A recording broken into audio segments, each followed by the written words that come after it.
ส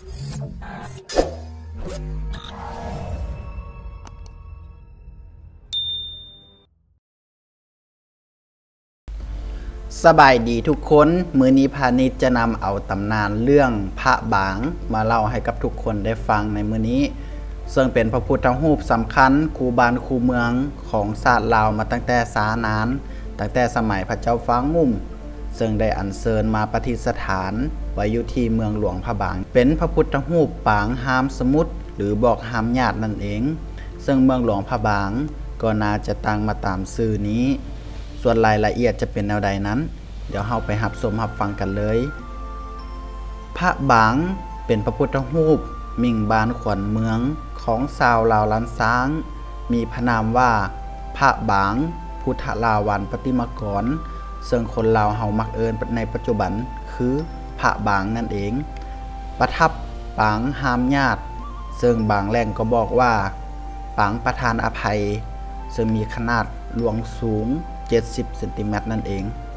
มีน้ำหนักอยู่ที่ 6,800 กรัมซึ่งมีเนื้อแห่เป็นโลหะรวมโลหะ5อย่างซึ่งมีแห่คำเป็นส่วนหลายซึ่งได้มีการล่อตันทั้งองค์สถานที่พระองค์นี้ประดิษฐานแม่นอยู่ที่พิพิธภัณฑ์แห่งชาติพระราชวังหลวงที่เมืองหลวงพระบางเป็นเมืองมรดกโลกพระพุทธลาวันปฏิมากรหรือพระบางซึ่งเป็นพระพุทธรูปที่เก่าแก่และศักดิ์สิทธิ์ที่สุดอีกองค์หนึ่งของโลกซึ่งเป็นพุทธศาสนาสมบัติที่สูงค่าอันยิ่งใหญ่ของพุทธศนิกชนทั่วโลกโดยเฉพาะแม่นคนลาวล้านช้างทั่วประเทศเลยที่แผ่นดินอันแสนฮักของพวกเฮา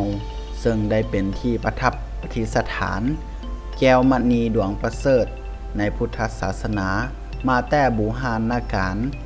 ซึ่งได้มีการสืบต่อกันมาจนถึงปัจจุบันนั่นเองซึ่งพาณิชย์เองจะมาขอเล่าตามตำนานของพระบางโดยย่อดังนี้ซึ่งพระบางในตอนแรกถูกล่อขึ้นอยู่ที่ลังกาทวีปเมื่อประมาณปีพ.ศ. 436ประมาณ107ปีก่อนค.ศ. โดยพระอรหันต์มีนามว่าพระจุลนคเถระโดยปัจจะโลหะ5อย่างและมีโลหะคำเป็นหลักประมาณ 90% เลย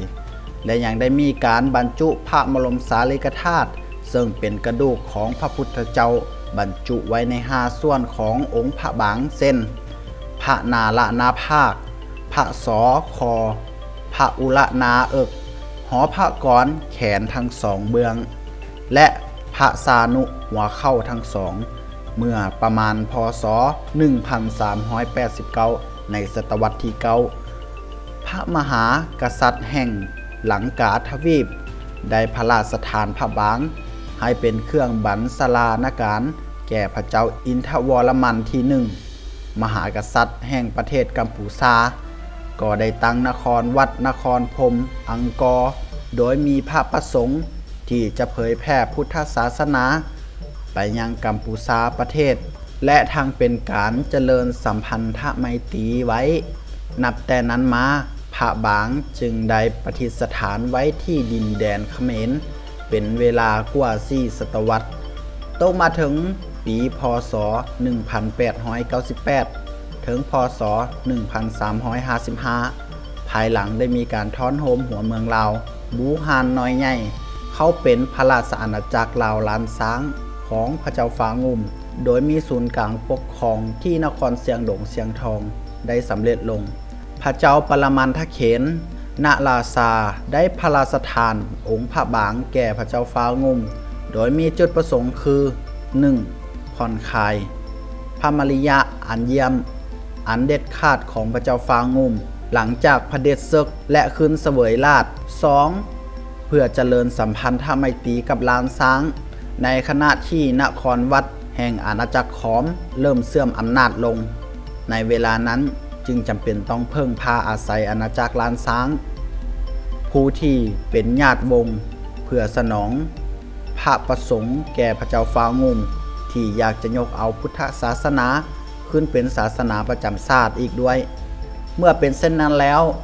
พระเจ้าแห่งอังกอร์จึงได้จัดแต่งพระธรรมทูต นักบวชที่ชำนาญการเทศที่สุด20องค์ซึ่งนำโดยพระมหาเทพสังกานอตนพระมหาสิโพพระไตรปิฎกฉบับเดิมเป็นภาษาขอมสร้างผู้เฮียนจบศาสตราจารย์ล้อมทองล้อมพระสร้างตีเล็กสร้างปันนาฏศิลป์นักฟ้อนพลธนะมโหรีน้อยใหญ่และอื่นๆให้แห่แหนนำขบวนอัญเชิญพระบางขึ้นเมืองย่างดินแดนลาวลานซ้างขบวนการอัญเชิญพระบางได้กลายไปเมืองใดๆนครใดๆในดินแดนลานซ้างสมเจ้าพญาหองเมืองต่างก็พาไพร่พลของตน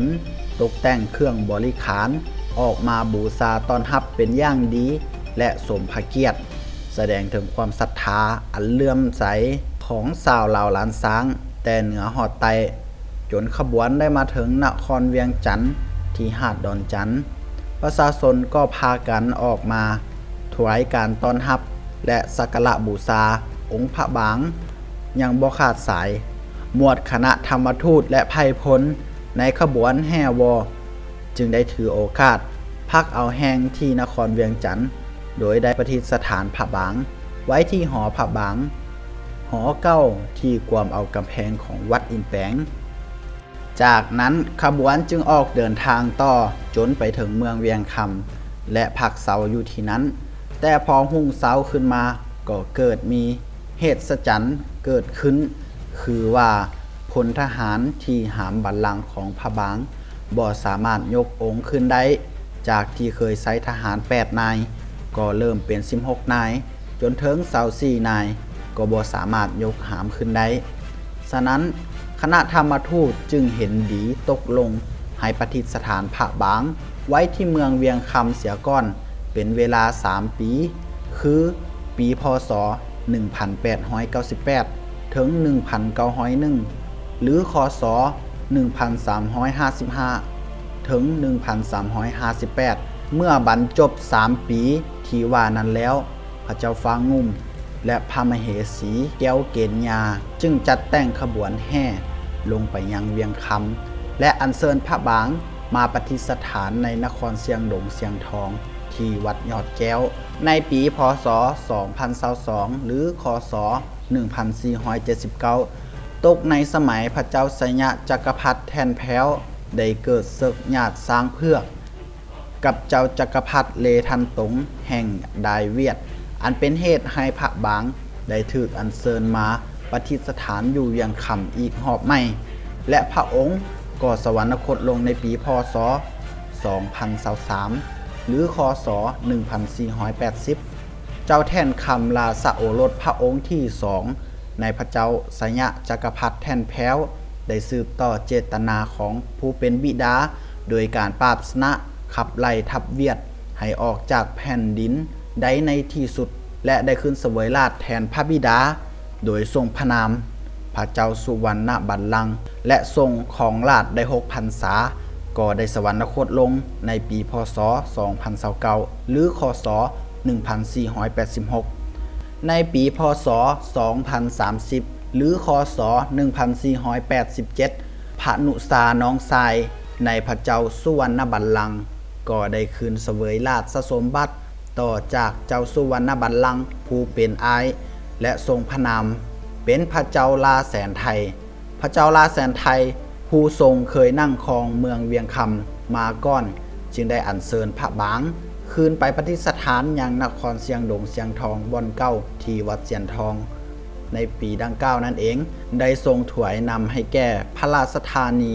จากนครเสียงดงเสียงทองมาเป็นนครหลวงพระบางมหาราชธานีศรีสัตนาคณหูตนับแต่นั้นมาจนตกมาถึงปีพศ2046หรือคศ1503ภายหลังการสิ้นพระชนม์ของพระเจ้าลาแสนไทยพระเจ้าวิสุณราชลาสะโอรสองค์ที่8ในพระเจ้าสัญญาจักรพรรดิแทนแพ้วพระอนุสาในพระเจ้าลาแสนไทยได้คืนครองราชสืบต่อและทรงได้ยกย้ายองค์พระบางจากวัดเสียงกลางมาประดิษฐานที่วัดมโนลมซึ่งเป็นวัดที่ใหญ่กว่าองค์พระบางจึงได้ประดิษฐานที่วัดมโนลม นับแต่ปีพ.ศ. 2046 จนถึง 2050 หรือค.ศ. 1503 ถึง 1707 ในปีพ.ศ. 2103 หรือค.ศ. 1560 พระเจ้าสัญญาเศรษฐาธิราชได้ยกย้ายราชธานีจากหลวงพระบางลงมายังเวียงจันทน์และทรงสถาปนาพระนามว่าเวียงจันทบุรีศรีสัตนาคณหูตอุตมาราชธานีให้เป็นศูนย์กลางการปกครองแห่งใหม่เป็นมหาธานีนครลาวล้านช้างก็คือเป็นศูนย์รวมของคนลาวศิลปะทุกสายทุกแขนงการค้าการทหารและอื่นๆได้มาเจริญขยายที่นี้จนกระทั่งถือว่าเป็นยุคคำแห่งล้านช้างจนถึงท้ายราชการพระเจ้าสุริยะวงศาในปีพ.ศ. 2240 ซึ่งในเวลานั้นองค์พระบางก็ยังคงประดิษฐานที่นครหลวงพระบางเช่นเดิมเข้าการสวรรคตของพระเจ้าสุริยะวงศาในปีพ.ศ. 2240 ได้เป็นที่สถานสะเทือนไปทางแผ่นดินล้านช้างเนื่องจากว่าพระองค์นั้นขาดซึ่งราชโอรสเป็นเหตุให้เหล่าพญาวงศ์ถือโอกาสนี้ญาติแย่งบัลลังก์ล้านช้างได้มีการแบ่งราชสมบัติแตกเป็นลาวไฟเหนือไฟกลางไฟใต้จนก้าวไปถึงการแบ่งแผ่นดินเป็น3อาณาจักรซึ่งตกมาถึงปีพ.ศ. 2243 หรือค.ศ. 1700 เจ้าไซองเวได้เข้ามายึดเอากรุงศรีรัตนคณหูตเวียงจันทน์โดยใช้กำลังทหารมาจากพนังและคืนครองราชสมบัติเป็นพระเจ้าแผ่นดินล้านช้างในขณะที่พระเจ้ากิ่งเกษราชและอินทรสมนั่งครองนครหลวงพระบางในเวลานั้นซึ่งในปีเดียวกันพญาหนองอนุชาและพระเจ้าไสองเวได้โหมกำลังขึ้นบุกยึดเอาหลวงพระบางเป็นที่สำเร็จผลและนั่งครองหลวงพระบางเป็นเวลา7 ปีท้ายสุดเจ้ากิ่งกิษราชและอินทรสมได้ถอนโหมกำลังลาวฝ่ายเหนือมาตีตามจนเหตุให้พญาต้องถอยทัพและอัญเชิญพระบางไปประดิษฐานไว้ยังเวียงจันทน์ซึ่งในตำนานบ่ได้ระบุโรงหลวงหรือวัดใดๆในเวียงจันทน์ที่ได้ประดิษฐานองค์พระบางในเวลานั้นสันนิษฐานว่าคงจะแม่นภายในโรงหลวงของวัดพระแก้วในบริเวณพระราชทานจนตกมาถึงปีพ.ศ. 2321 หรือค.ศ. 1778 ในราชการพระเจ้าสิริวัลสารราชโอรสในพระเจ้าไซองเวภายหลังการเสียศึกของล้านช้างเวียงจันทน์ให้แก่สยามโดยการนำพาของพญามหากษัตริย์รัชกาลที่1ในราชวงศ์จักรีได้อัญเชิญเอาพระบางและองค์พระแก้วมรกตจากกรุงศรีรัตนคณหูตเวียงจันทน์ไปประดิษฐานยังกรุงธนบุรีพร้อมได้อัญเชิญเจ้านันทะและเจ้าอินทรวงศ์โอรสในพระเจ้าสิริบุญญาสารไปพร้อมเพื่อเป็นพระประกันในปีพ.ศ. 2523 หรือค.ศ. 1782 พญามหากษัตริย์ได้ทรงปราบราชพิเศษขึ้นเสวยเป็นพระมหากษัตริย์สยามหรือขามาธิบดีได้ยกย้ายเมืองหลวงจากกรุงธนบุรีไปสถาปนาเอาบางกอกขึ้นเป็นศูนย์กลางการปกครองแห่งใหม่ในนามกรุงเทพพระมหานครอามัตรัตนโกสินทร์ในเวลานั้นได้มอบแต่งให้เจ้านันทะในนามพระเจ้านันทเสนไปนั่งครองนครเวียงจันทน์แทนผู้เป็นบิดาและได้พระราชทานองค์พระบางคืนให้พร้อมฉะนั้นพระบางจึงได้กลับคืนมาประดิษฐานที่เวียงจันทน์ส่วนพระเจ้านันทเสนก็ได้นั่งครองนครอยู่เป็นเวลา10 พรรษาก็ได้ทรงลาโลกสวรรคตในปีพ.ศ. 2335 หรือค.ศ. 1792 ซึ่งต่อมาฮอดสมัยของพระเจ้าอนุวงศ์ผู้ครองนครเวียงจันทน์ในนามประเทศล้านช้างราชอาณาจักรสยามได้เกิดการต่อต้านเพื่อกอบกู้เอกราชคืนสู่แผ่นดินแม่แต่บ่เป็นที่สำเร็จพระนางเก้าเจ้าอยู่หัวรัชกาลที่3ได้ทรงออกคำสั่งให้นำทัพ ไปม้างเพเผาผลาญกรุงศรีรัตนคณาฮูดเวียงจันทน์ให้หมอดไหม้เสียสิ้นพร้อมทั้งกวดตอนเอาราษฎรลาวทรัพย์สมบัติทั้งศาลและศิลอันใดเอาไปได้แม่นให้คนขึ้นเกวียนนี้เป็นเหตุให้พระบางได้ถูกอัญเชิญไปที่สยามเป็นครั้งที่2พระบางได้ประดิษฐานที่บางกอกเป็นเวลา39ปีจนถึงรัชกาลที่4จึงได้ราชทานพระบางคืนให้แก่เจ้าจันทกุมารโอรสในพระเจ้ามันทราชในปีพ.ศ. 2410 หรือค.ศ. 1867 ถือเป็นว่าเจ้าจันทกุมารได้ทรงเป็นผู้อัญเชิญเอาพระบางกลับคืนดินแดนลาวล้านช้างโดยได้ประดิษฐานไว้ที่นครหลวงพระบางสถานที่หอพระบางวัดวิสุณราชได้ยกย้ายมาประดิษฐานในอารามวัดใหม่สุวรรณภูมิมาลาตั้งแต่เดือนพฤษภาคม พ.ศ. 2432 หรือค.ศ. 1889 จนถึงพ.ศ. 2484 หรือค.ศ. 1941 จึงได้อัญเชิญเข้าไปประดิษฐานที่ท้องพระโหมในพระบรมมหาราชวังแต่บัดนั้นเป็นต้นมาซึ่งมาฮอดปัจจุบันพระบางแม่นเป็นที่เคารพนับถือของชาวลาวหมดทุกคน